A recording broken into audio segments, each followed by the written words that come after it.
이번에 다 언니가 왔는데 사실 저의 봄에 언니랑 저랑 이게 기미 제거 수술을 했어요. 시골에서 7만 원짜리. 저희 엄마가 저기 광양 시골에 7만 원인데 지우개로 지운 것처럼 싹싹 지워주신다는 거예요, 그분이. 그래서 갔는데 너무 아픈데도 불구하고 이제 나는 예뻐질 수 있다. 딱 상해에서 왔는데 언니도 이제 복구가 잘 안 되는데 저는 더 까맣게 올라온 거예요, 더 넓게. 왔는데 언니가 너무 괜찮은 거예요, 얼굴이. 화가 막 지글지글 올라와.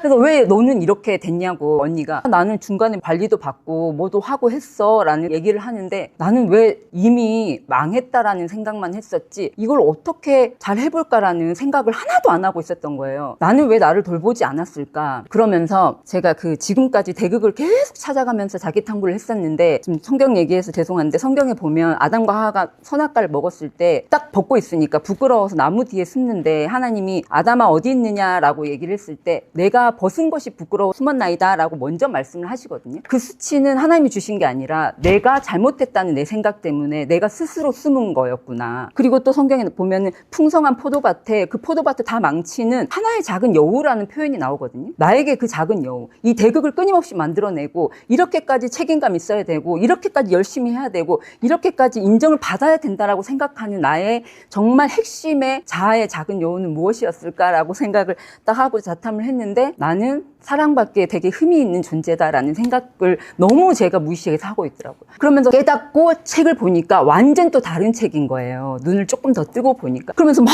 가슴 뛰게 다시 읽으면서 절대계와 현상계가 멀리 있는 게 아니었구나. 내가 변화 그 자체로 있다가 딱 이 순간에 나 지금 좋아 라고 하면 과거도 좋은 것들이 나는 100가지를 찾아내고 있고 미래도 좋을 거야 라는 거를 100가지를 찾아내고 있으니까 과거와 현재와 미래가 지금 이 순간에 완전한 거예요. 자탐을 하면서도 그때 나 엄마한테 차별받았어 라고 생각하니까 과거에 차별받았던 것 같은 상황이 바바바박 떠오르고 미래에도 이럴 것 같고 지금도 막 남편이 저를 차별하고 있는 것 같은 그런 감정이 생생하게 올라오는 거예요. 그래서 선생님이 말씀하신 나는 늘 선택하는 자이고 내가 자아로 분리된 생각으로 딱 대극으로 생각을 하는 순간 정반대의 괴로움이 나에게 확 오면서 과거도 생생해지고 현재도 괴롭고 미래도 절망적인 그 순간을 우리는 매일 살아가고 있구나. 그래서 선생님이 다시 책에서 무의식이 심리적 표현인 것 뿐이지 무의식이 절대계다라고 말씀하시더라고요. 그러면서 다시 제 삶을 자탐을 하면서 보니 제가 사랑받지 못한다는 것보다 더 이상의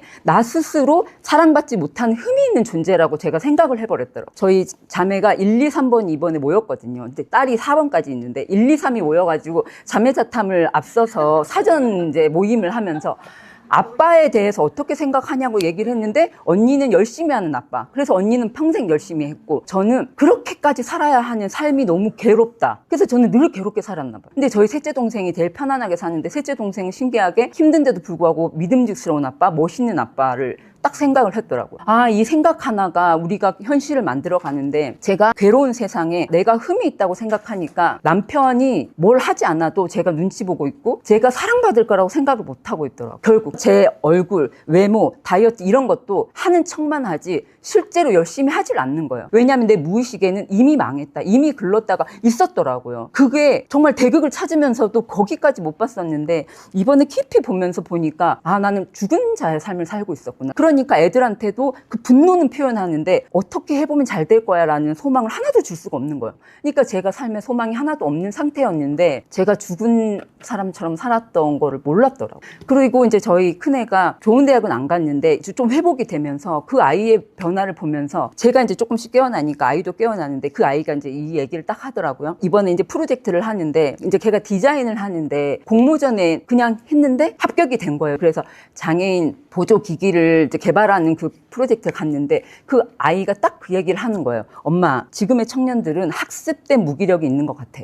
그래서 해보면 되는데 자기도 두려웠는데 한 발자국 가니까 문제가 나타나는데 문제를 해결하는 과정에서 엄청난 기쁨을 누린다는 거예요. 우리 자아는 얼마나 문제를 해결하려고 했는지 괴로움이 없으면 난 행복할 거라고 생각했는데 선생님의 그 본성은 문제를 해결하는 과정에서 우리는 좋았다 기뻤다 이 속에서 나의 가능성을 계속 확인하고 또 함께하고 고민해보고 그게 하나로 연대가 되고 그래서 문제를 해결하려고 하는 게 얼마나 어리석었는가. 사실 이렇게 또 개인적인 얘기지만 저희 셋째가 100억대 부자가 됐어요. 너무 열심히 해서. 근데 벌써 문제가 없으니까 공허함으로 가는 거예요. 그걸 보면서 우리는 삶을 순간순간 변화 그 자체로 기쁨으로 몰입을 해서 그 안에서 해결해 가면서 기쁨을 누리고 해결해 가면서 하나가 되고 좀 더 당신의 가능성을 발견하고 나의 가능성을 발견하고 정말 껍데기로 사는 것이 아니라 알맹이로 사는 거. 그래서 저희 아이가 그 프로젝트를 하면서 엄마 이제 그러니까 친구들을 보고 막 경쟁 이런 거를 전혀 생각하지 않는다는 거예요. 그거를 한 발짝 한 발짝 갈 때마다 한 3일씩 고민했는데 어느 날 누가 딱 그 답을 줬을 때 엄청난 카타르시스를 느끼고 너무 내가 행복하다라고 느끼는 그거를 깨달으니까 삶의 원리가 뭔지 알겠어? 라고 얘기를 했어요. 그래서 저희 이제 언니가 오면서 이렇게 깊이 자탐을 하면서